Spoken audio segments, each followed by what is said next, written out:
అర్ధరాత్రి వేళ ఖాళీగా ఉన్న రైల్వే ప్లాట్ఫామ్ మీద మబ్బులు కమ్ముకున్నాయి. మిణుకు మిణుకు మెరుస్తున్న ట్యూబ్ లైట్లు ఆ ప్రదేశాన్ని ఇంకా భయానకంగా మార్చాయి. తడి నేలమీద పడిన వెలుతురు నీడలతో కలిసి అస్పష్టమైన ఆకృతులను సృష్టించింది. అక్కడ ఒంటరిగా నిలబడ్డాడు అర్జున్. అతని చేతిలో 20 ఏళ్ల క్రితం తేదీ ఉన్న పాత కవర్లు. ప్రతి క్షణం గడుస్తున్న కొద్దీ అతని ముఖంలో ఆందోళన మరింత స్పష్టంగా కనిపించింది.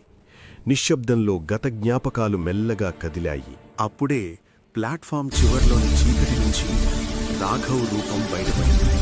అతని ముఖం సగం నీడల్లో దాగి ఉంది. చూపులు నేరుగా అర్జున్ మీదే నిలిచాయి. గాలి ఊపిరాడకుండా నిలిచినట్టు అనిపించింది.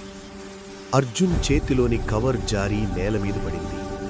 ఇద్దరి మధ్య ఆ కవర్ ఒక విరామగీతలా పడిపోయింది.